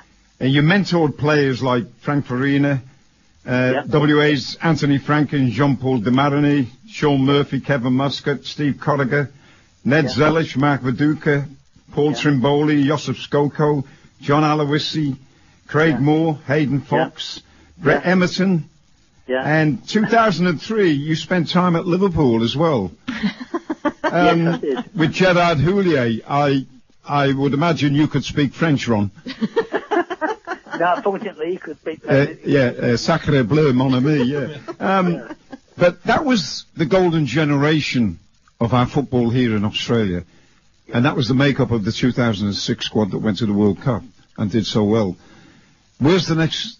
Have we got the next golden generation ready now, Ronnie? Not that I've seen, no. And is there a reason for that? And I know that's a hard one. I think there are some reasons, John. And one is that we changed, or we messed about with a good system, and then made it less effective. And I think that's got a significant part to play with it. And by that I say we had a good system of state institutes and a national institute for different age groups, and a lot of very committed people, and a great network of coaches working throughout the country. Ron, remind me why we changed that. So you're talking about the West Australian Institute of Sport, then South Australian Institute, so you're talking about those kind of programs, and we changed them because why? Because when Hamburger came into the country, they didn't really understand our system, and then they started messing about with the age groups, because for some, I could never work this out, they felt that the Joey's age group wasn't being treated properly, so we'd have a composite squad and et cetera, et cetera. And then we lowered the age group to make the AIS program just like any state-based program. So really then there wasn't really a program purely based to identify and develop teenagers at the Youth World Cup age who could then go into senior football. Have we, Ronnie, have we created a black hole? Have we messed around with systems too much? And the thing is, Ange was talking about, well, we're going to be playing a new system as we're heading towards the World Cup next year. But does the system suit the players, or does Ange have the players with the quality to be able to change from one system to the other and be successful at it at this moment in time? Well, Ange will think so, yeah, because and he's made his points pretty clear, and I don't have a problem with that. What I do think is that as a national coach, it's very difficult to tinker with the team because rarely do you ever get the same team 2 games on the trot. You don't see the players that often, and so it's quite risky, and we've seen the consequences of that. I'm just looking at one concept, Ron. We're playing 3 at the back. Now, that's fine, but do we have to have the players who can play that system? Because if you have a look, Chelsea play it, but you look at the 3 back players of Chelsea. That's right. You know what I mean? Yeah. They're capable of doing that. Yeah. But I just feel, and there's been lots of complaints about how susceptible we are at the back, and have been in all the games we've played over the last 3 or 4 or 5 games. We've always looked susceptible at the back. So, and we're heading to the World Cup in 2018. If you were in that situation now, just looking at, and obviously you do, looking at the Socceroos at the moment, where are the answers to this? Well, I think, John, it doesn't really matter too much whether you play with a back 3 or a back 4. It's how you apply it, and you've got the same players, whether you're going to play with 3 at the back or 4 at the back, pretty much within a squad. So any of the players that you've got at any one given time are liable to be on the park, because invariably you'll get players pull out of the camp, like 2 days beforehand because of injury, things like that. So you may have in your mind the kind of the lineup that you want for a particular game because you'd have been looking at the opponents and saying, well, we've got some idea of what they're going to, play like, and so on and so on. So yeah, you're always in a constant state of being ready to make changes, and you have to trust the people that you've got. The real issue is how good are you at defending whichever system you play. And you look at them players who are playing at the back. Have they played that system with their club sides, whether they're overseas or not? And, I just feel that to change the system when you've got the hardest games coming up, like the World Cup qualifying, the Confederations Cup, Brazil, gee whiz. You looked at the Brazil game. For Brazil, it was a glorified training session. Mm-hmm. Yeah. Well, they're the only opportunities you get to experiment. Yeah. Here in friendly internationals. I think Ange's biggest gamble was changing things when we went in and played against Iraq away, and that was a big gamble. And they're the decisions that you make as a coach. You sink or swim. If you were the national coach, you probably wouldn't have done it. I wouldn't have done it. I've got to be honest with you. For an important World Cup qualifier coming up, I would have hoped to try and get something like that for a friendly game. So, Pim Verbeek did it, and he got sacked. Yeah, I know. Well, Holger did. Holger wanted a reality check. Yeah. And he thought that, well, I've got a year now to actually revamp the squad. He knew better than anybody that a number of players were coming to the end of their career, which happens to everybody. You can't ignore it. And he wasn't going to ignore it. But he, like Pim, relied on experienced players to try and qualify for a World Cup. And they did. And they got there. And that was their major function. Just for our listeners, Ron, I should mention that the rankings from FIFA have come out. I think it's just this week, and Australia is sitting. Are they 45? I didn't think I actually read that right. I was hoping they'd be a little bit higher than that, but then again, I can never figure these rankings out. But we ranked just below Burkina Faso, Romania, Serbia, and Paraguay. And just above Japan, Denmark, and Algeria. So Germany's number one, you can expect Brazil and then Argentina. And on the women's rankings, Ron and listeners, number one is the USA, number 2 is Germany, number 3 is France, 4 is Canada, and whoopee, Australia is number 7. Nice. Go the Matildas. Sorry, I just had to lob that in, Ron. And what about football now in Australia, Ron? Is it being hijacked? That's an interesting term. He doesn't mess about. I think there's a number of factors. I think all over the world, coaching now is becoming a bit systematic. It's all about systems rather than developing players. And unfortunately, at senior level, I can understand that. But it's permeating down to young players that, you've got to learn to play a system before they've even learned to play the game. And for me, what we're seeing is a reduction in the number of what you might call individual players who've got creative players. Talent. Yeah. And what we're getting is lots and lots of ordinary players. And I think this is across the board. I think the standard of football now, at the top level down, is getting highly predictable, and a lot of the games are boring because there's no change, there's no variation. And I watch heaps of football. The European Championships kind of turned me almost off watching because some of the games are like watching paint dry. 500 passes made inside a team's own half before they got over the halfway line. So you're not just talking about Australian football? No, not at all. I'm talking across the board.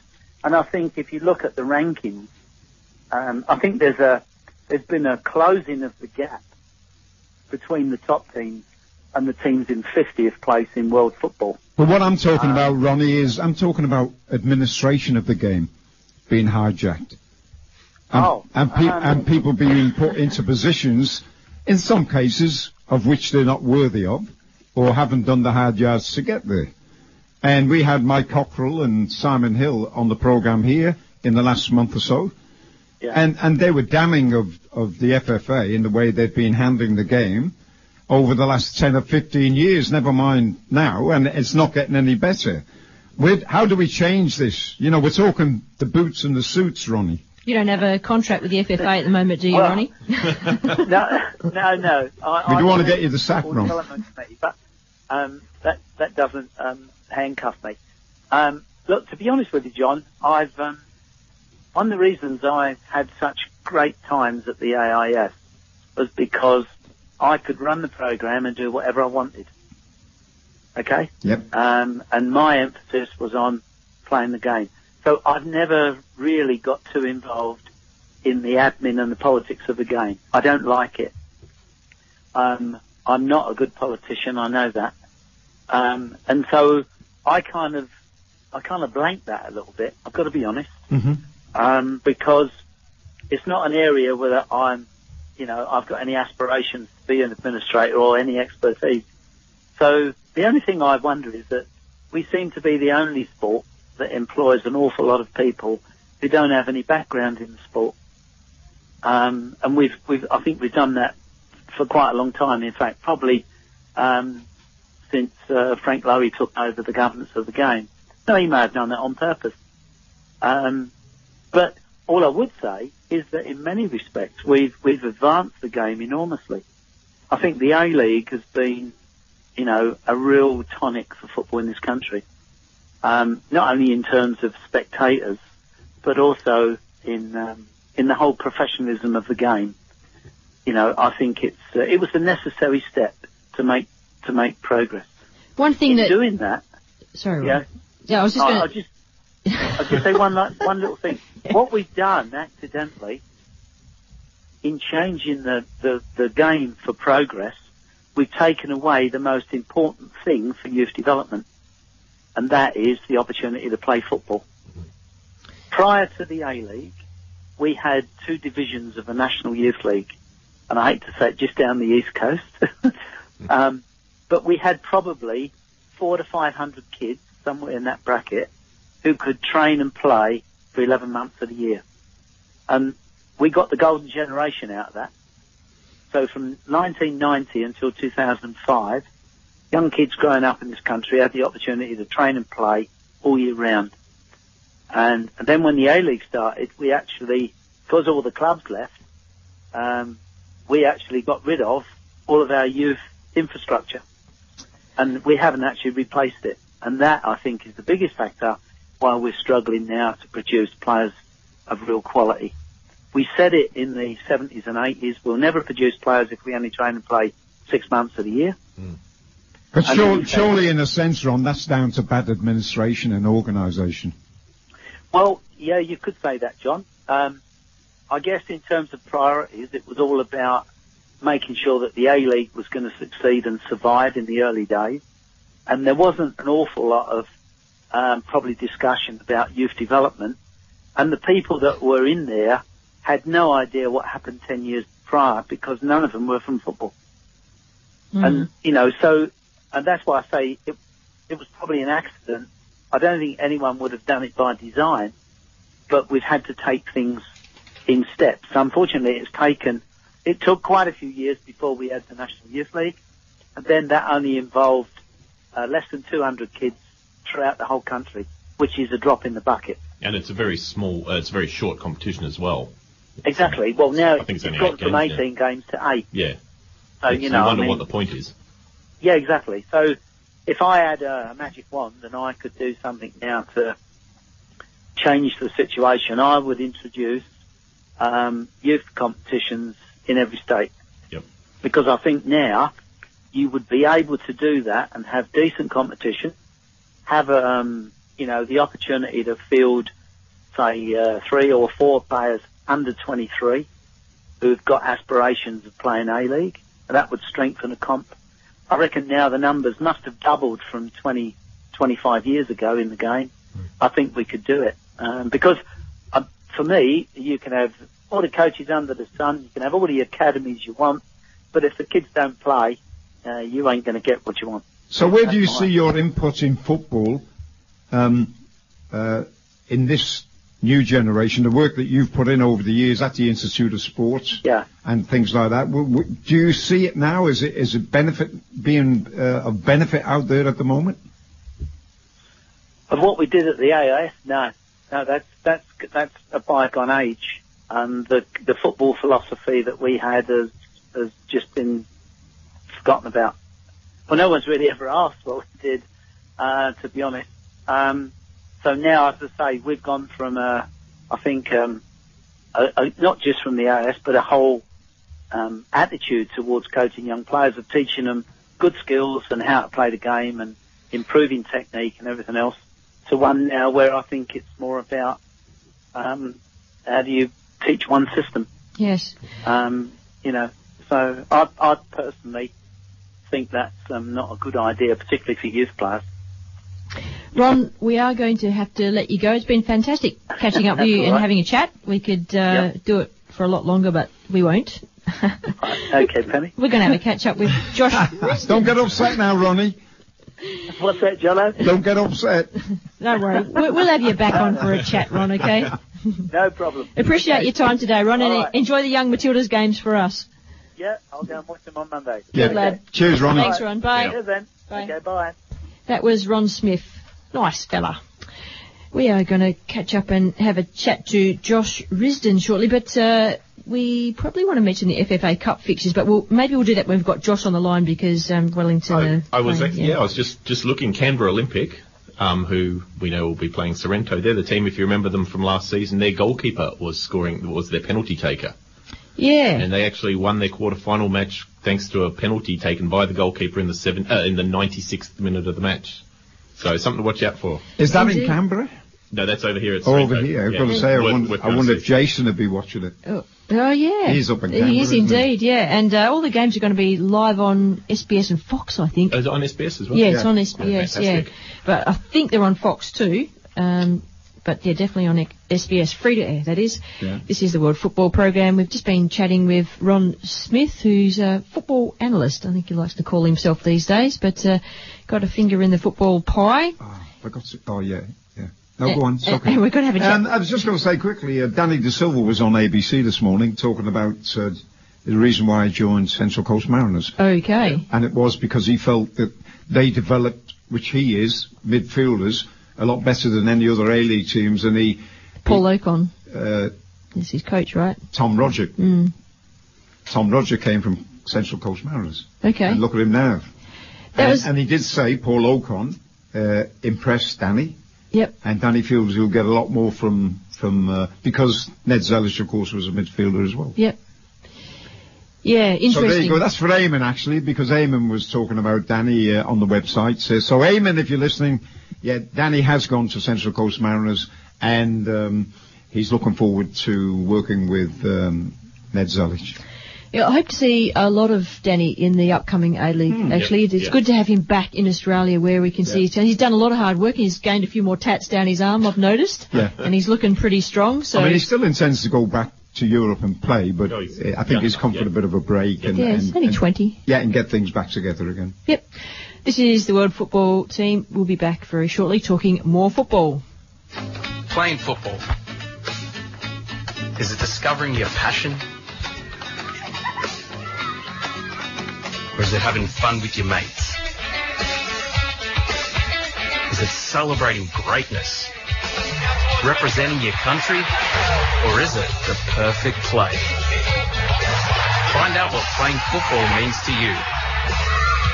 Register to play at myfootballclub.com.au. At Prosperity Strata Management, we exclusively manage strata properties. With 30 years of management experience behind us, our excellent customer service is second to none, and we believe well-kept properties are the key to generating good sales and rental returns. On-site visits to your investment are conducted on a regular basis, with our aim being to see your property improved. For further details, visit our website at prosperitystratamanagement.com.au or call 0499 994 923. Prosperity Strata Management, station sponsor. The World Football Program welcomes the Australian Mini Football Federation onto Radio Fremantle. Join the growing numbers playing non-traditional forms of football at any of the Area 5 centres around Perth. Find out more on osminifootball.com. Station sponsor. Hi, I'm Penny, producer and host of the World Football Program. You're listening to Radio Fremantle 107.9 FM. 2017 is the show's 30th year on air, talking football on community radio. Thank you, Radio Fremantle, for giving local football a voice for the last 3 decades. The World Football Program on 107.9 FM.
Welcome back to the World Football Program. That might have sounded awful to us Perth Gloryites here in the studio. That was a little bit of an introduction for Josh Risdon, who's defected from Perth over to Western Sydney. Josh, that was a little bit of a promo on the Arsenal and Sydney games that are coming up, and also to get you used to the atmosphere you're going to have in the stadium there. That was Western Sydney Wanderers. Who do we sing for, the red and black block? Have you experienced that yet?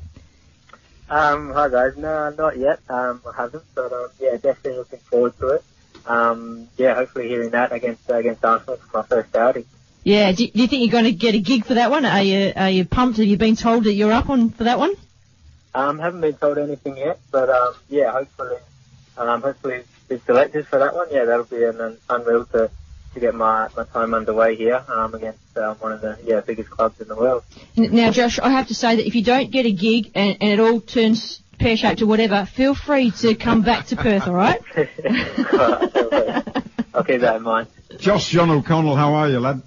Good, mate. Cheers. I was just thinking, there's obviously reasons why you've moved on to Western Sydney Wanderers, and one of the things I was thinking about, and it's happened over many, many years, is that if you wanted to play for the national team, you had to go over there and play. In the old days, I think it was the National League, and a lot of our players, the Pekovic, Robbie Zabika, Robbie Down, all these players went over east to play their football because they had a better chance of being selected or being seen for the national side. Is that one of the reasons as well, is that you feel with all the atmosphere in the crowd, and that's going to pump you up a little bit more than maybe the 8,000 or 9,000 at the Nib Stadium? Is that part of your plan, is to put yourself in front of Angie Postecoglou and say, well, I'm back and I'd like another crack? Yeah, obviously that's a big ambition of mine to get back into the Socceroos squad. Yeah, I guess it is one of the reasons I moved over here. I think there is that little bit more spotlight on you when you're on the eastern state side. Not sure why it is like that, but yeah, definitely over here there's a lot more exposure and stuff like that. So yeah, hopefully if I'm doing well, then get back to that Aussie squad. How is it different over there for you, Josh? Not just that you'll be playing in front of maybe more people and have a little bit more of a profile, but it being part of the team there, the facilities, where you're living, how's the environment different over there for you? Yeah, obviously it's a bit different to Perth. Obviously being in Perth, being my home state, I'm with family and friends a lot of the time. It is, like I say, it's a bit more comfortable there. So I'm coming over here to get out of my shell and getting in a different comfort zone. So experience so far has been good. The club's been great. My first month here has been a good one to ease into it. So yeah, really enjoying it here, being in the biggest city, getting used to the traffic and that sort of stuff. So definitely a lot more hectic than the driving around in Perth. But yeah, look, the surroundings here are good, and yeah, I'm really enjoying my time so far. Are they asking you to fulfil community commitments like in Perth here? They had the Perth Glory schools and different coaching programs, and when you'd be out and about being part of the community with the kids as a coach and role model, have they asked you to be a part of that there?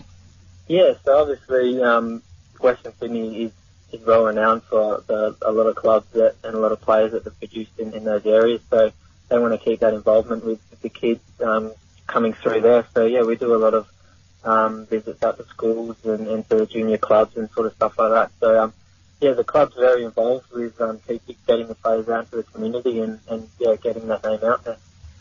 Who are some of the players that you hang out with over there that you've kind of formed affiliations with? And I don't know, but when you moved there, I'm just curious, when you moved there, did they set you up with a place, or do you have to organise that yourself? Yeah, so we've they can do if you want, so you can get them to help you sort one out. Me and my partner, we looked at it ourselves, and we were lucky enough to get one within a week. We got here. So yeah, we're living not too far from where we'll be playing, which is good. And yeah, like I'm back with a few ex-teammates, so it's good, and all the boys have been very good and welcomed me with open arms. So it's a good bunch of lads we've got here, and yeah, everyone really hangs around with everyone. So it's a good squad environment. We know that Tony Popovic, the coach of the Western Wanderers, is one for a big clean-out at the end of a year or every 2 years. What are some of the names in the squad that you're working with at the moment? Yeah, so obviously myself is a new face to the club.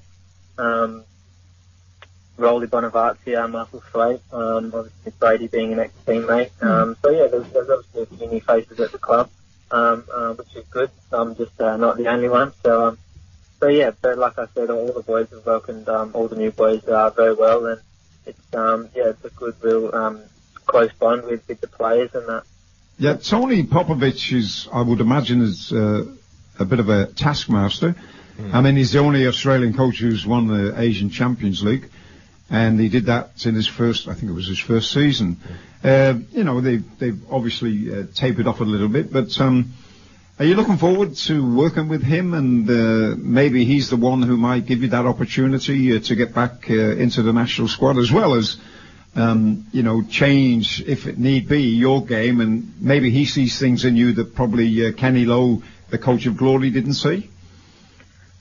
Look, I've heard a lot of things about Tony Popovich from ex-players who played at the club. That was a big factor as well coming over. Obviously, when you work with different coaches, they see things that other coaches might not. And I think hopefully he'll bring the best out in me. And I think like a lot of players have said, they really get along well with him, and they think he's a great coach. So so hopefully it's looking forward to a good season, and hopefully it's a good one. Yeah, I was going to say, I was just going to say, when you see him, he's obviously a very passionate person, and he'll tell you it as it is. There's no way that, you can worry about that. If you're not doing the job or doing what he's asking you to do, I would imagine he'll front you. So with that in mind, obviously, you'd want to be doing the right thing, young Josh.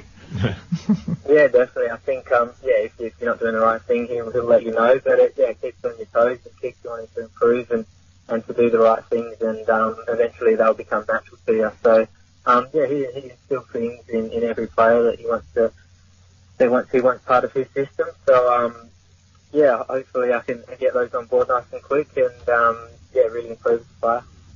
Josh, I've got a bit of an obscure statistic about you here. You scored twice for the Glory. Both times it was the winning goal in a 3-2 victory very late in the match. I'm sure those are the best type of goals to score. But any word if Tony Popovich will be telling you when the score's 2-2 and there's 5 minutes to go forward and see if the streak continues. Incidentally, the last one was actually against Western Sydney as well. So well done. I'm not sure. Those 2 goals just having to pop up, but hopefully we're not relying on it too much. It's scored 2-2. Hopefully I can get a couple more goals this year. It's something I really want to improve on. Pick up a few more goals in that final third. So I probably might not leave it to the last minute. Really. Yeah, what an awful thought, though, Josh. He might have brought you over to bring you on in the last 5 minutes. Against Glory. When he needed to score the winning goal, mate. Come on up front, be a target. Now then, how's the family responded to all this? I mean, you're very close to your family, and you've got lots of friends down in Bunbury and places like that. So, are they all happy for you? Yeah, definitely. Obviously, I've lived away from my family for quite a while. Obviously, it's a bit different, Bunbury to Perth and Bunbury to Sydney. But, look, they've been very supportive. They just always want what's best for me, and they're always happy to see me happy. So, they're really looking forward to it and excited for this next experience. And they're all booking their tickets, waiting to come over and see. So, it's a trip to Sydney that I want to look forward to come over and see me. What's the football environment over there like, Josh? Here it's very, in Perth I'm saying here, is very AFL centric. Over there in the Western Sydney Wanderers hinterland, is it a bit more football soccer orientated when you're out and about? I definitely think it is. Obviously, like you said, AFL over in Perth is real dominant. You've seen how passionate the fans are at Western Sydney, and a few of the boys say you get recognised when you're on the street, just at the shops or something like that a lot more over here, and they'll come up to you and, like I said, they're really passionate, so they'll cheer you on for the game, wish you the best of luck for the game on the weekend and stuff like that. So it is good to see the fans out and about, which is really good for the club environment. I think having those fans real passionate, and then when you get out on the field on the weekend, they're behind you and stuff. Is it true that they give you extra clothing, Josh, is for the ones that get ripped off, with the fans and all that? Maybe we'll get a couple more shirts. You wish, mate. You wish. Yeah.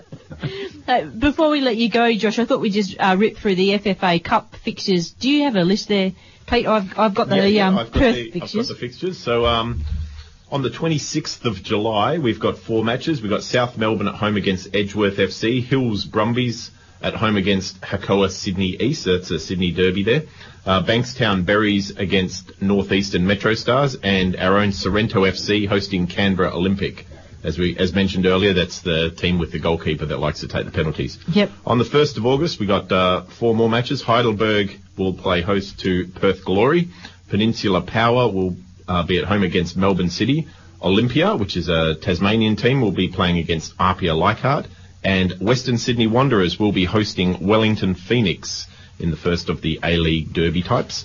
On the 2nd of August, that's the very next day, Blacktown City at home to Central Coast, Moreton Bay United at home against Broadmeadow Magic, Western Knights, our own Western Knights, travelling out to Gold Coast City, and Darwin Rovers hosting Sydney FC. And last of all, on the 9th of August, Hume City at home against Bentley Greens, Melbourne Victory travelling to Brisbane Roar, Sydney United 58 hosting Far North Queensland, and Adelaide United at home against Newcastle Jets. Some super fixtures, and you can see them all on SBS and I believe on Fox as well. Actually, Heidelberg United might be a bit of a handful for Glory because, and going back in the past, they were a strong unit. Yeah, and they still are. I mean, they're probably more part of the Melbourne culture when it comes to clubs, you know, like South Melbourne. Yeah, South Melbourne and all that. So I think, Glory will be up for the game, obviously, but I don't think now, and this is the beauty of the FFA Cup, because it's, in a sense, it's a one-off competition. You either win and stay in, or you lose and go out. Yep. So you can throw everything at them on the one night and take your chances. Well, we've had 3 instances so far where an A-League side's been knocked out by a state league team, and 1 instance where the match had to go to overtime for the A-League side to win, which was actually Perth Glory. Yep. Admittedly, we had a goalkeeper red carded in the first 7 minutes in that match, so I'll let the Glory have a pass on that one. Yeah, and I think the FFA Cup in the next 10 years will be a top competition. Yeah. A lot more teams. And it's got to go more into the regional areas as well. Well, yeah, speaking of which, Josh, I'm just going to sidestep just a little bit. Sorrento played Perth Glory in the regional, what's now going to be an annual regional cup in Geraldton last weekend. The score was Sorrento 2, Perth Glory 0, but they had lots of activities like referee workshops, coaching workshops, rue ball activities, and they got over 2,000 people there. It's the first time, I think, that they said it was 500. To the game. To all the activities, so they had like over 2,000 people there, and then actually watching the game, 500 people, which it's a great idea, and if they can promote stuff like that and have it regularly, then, Geraldton's like, I think, 5 hours away from Perth. It's a great idea for the profile. What would be a better idea? What's that? Is to actually have a regional tournament, like Albany, Bunbury, Geraldton, Collie, Bustleton, and have the cup. The regional cup for the regions. Great idea. Yeah. You know what I mean? Might promote that. There you go. Well, those of us who've played the amateur leagues against Geraldton, La Fiamma, will certainly remember that as far as amateur teams go, they would get a fantastic crowd. They had a fantastic actually, stadium. The president of La Fiamma was in the Hall of Fame. Yep. Is he, Josh? The original. Yeah. Right, yeah. So it's a big thing, isn't it, Josh? Australia's a bloody big country, so there's a lot of travel. I mean, you're playing Wellington Phoenix, so I mean, look at the trip there. I mean, I'm thinking Perth Glory and Wellington Phoenix, longest trip. So sorry, wrong, but Wellington Phoenix are coming over from New Zealand, so it's a bit of a trip for them. How do you fancy your chance with that one, Josh? Yeah, hopefully it's a good one for us. I think we'll be really pumped up for that game. Also coming off the Arsenal game, so it'll be our first competitive match. So we'll be ready for that one. So hopefully progress to the next round. So looking forward to that one. I was thinking as well, Josh, if they have a regional cup with all the regional teams, you probably could be selected for Bunbury. It could be you could get a cap. If the Wanderers would release him from his contract. Go and play for Bunbury. What do you think of that idea, having a regional cup? Yeah, that would be good. I think it's a good idea, especially to get obviously being from the country, to get them involved as well with football in the state. So, if there was, I would be be straight away home for Bunbury and play with some old mates and my brothers and that. So that'd be awesome. Yeah. Well, we have Country Week, of course, which is played down in Perth for a week. Yeah, but the kids I come think, up. you know, to promote the game actually in the regions and bring other people from the regions into the game, then play a regional tournaments in the regions. Speaking of regions, in Sydney, do you find that other clubs have an impact on Western Sydney Wanderers, I don't know, in any kind of way, like through proximity, being in the same state? I mean, Perth Glory just has Perth Glory and WA. There's no impact of any other clubs, but how does it operate in Sydney for you? Have you noticed anything in the football environment there? Yeah, obviously there's Western Sydney have produced a lot of players who have gone on to represent the Socceroos and have played at really high levels. So I think there's a few NPL clubs that are really strong from that area. I think like the Blacktown City and things like that who will probably feature in the FFA Cup. So yeah, there's a lot of players who come out from that area. They've got their own academy, haven't they, Blacktown? They're a pretty big outfit. Yeah, a lot of good players come from Blacktown. Yeah. And what about the impact of Sydney FC on the football environment for the Western Sydney Wanderers? You go into a sports store and there's two shirts sitting there, perhaps, and you make a choice, or there's fans wearing Sydney FC shirts out when I think Penny's asking if you've been bullied by someone wearing a Sydney FC shirt. I think that's what she's getting at.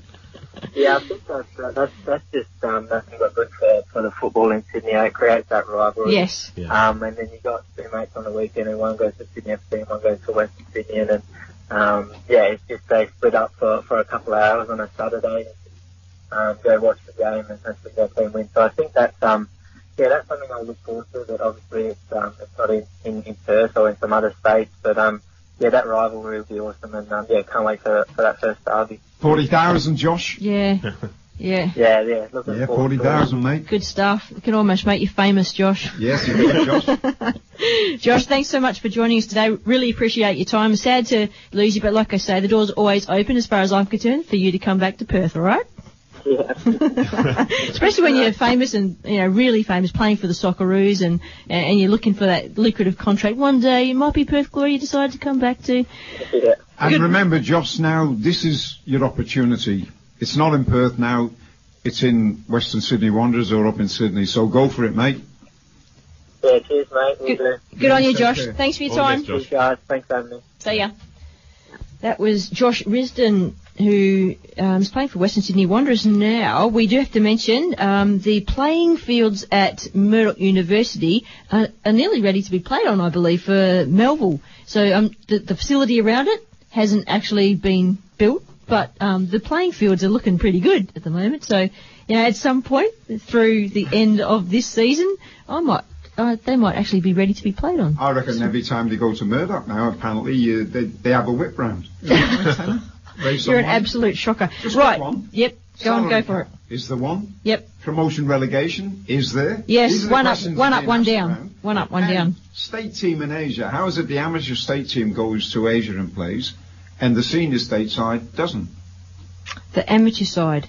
Yeah. So when you say differentiate, so amateur versus the senior... to are you talking about Asia to play? An NPL side, is that what you mean? Yeah. No, the amateurs, the amateur state... Yeah, but you're saying... Robbie, get a second name. But somebody said, how is it the state team, like the state team are going to be playing Glory in the Heritage Cup at Inglewood or whatever it's going to be. But it's how is it the senior state team doesn't go and play in Asia? Okay, but they're professional players, right? You're talking about that senior state team. Okay, because they're probably contracted and they can't, maybe? They see the state team as the state team. Yeah, I don't know. We'll ask more about that, okay? This week. Yeah. Guys, we're going to have to wrap it up. The answer, no, I don't have the answer, but I believe the promotion relegation is one up and one down, John, and I'm sure we'll get some more feedback about that and we'll talk further about that. Next up is Len on Bags Groove. This is Pen and Pete and John signing out for the day. Don't forget the survey is still up on Radio Fremantle's website or the World Football Program Group Facebook page until the 10th of July. Very helpful if you can give that a shot, everyone. Enjoy the sunshine. I can't see it from the studio. Is it still out there? Yeah, it looks excellent. sort of sunny out there. Good. Go enjoy it. watch some football games. Log on to footballwest.com.au and have a look at what's out there. Women's games tomorrow. See you, everyone. Take care.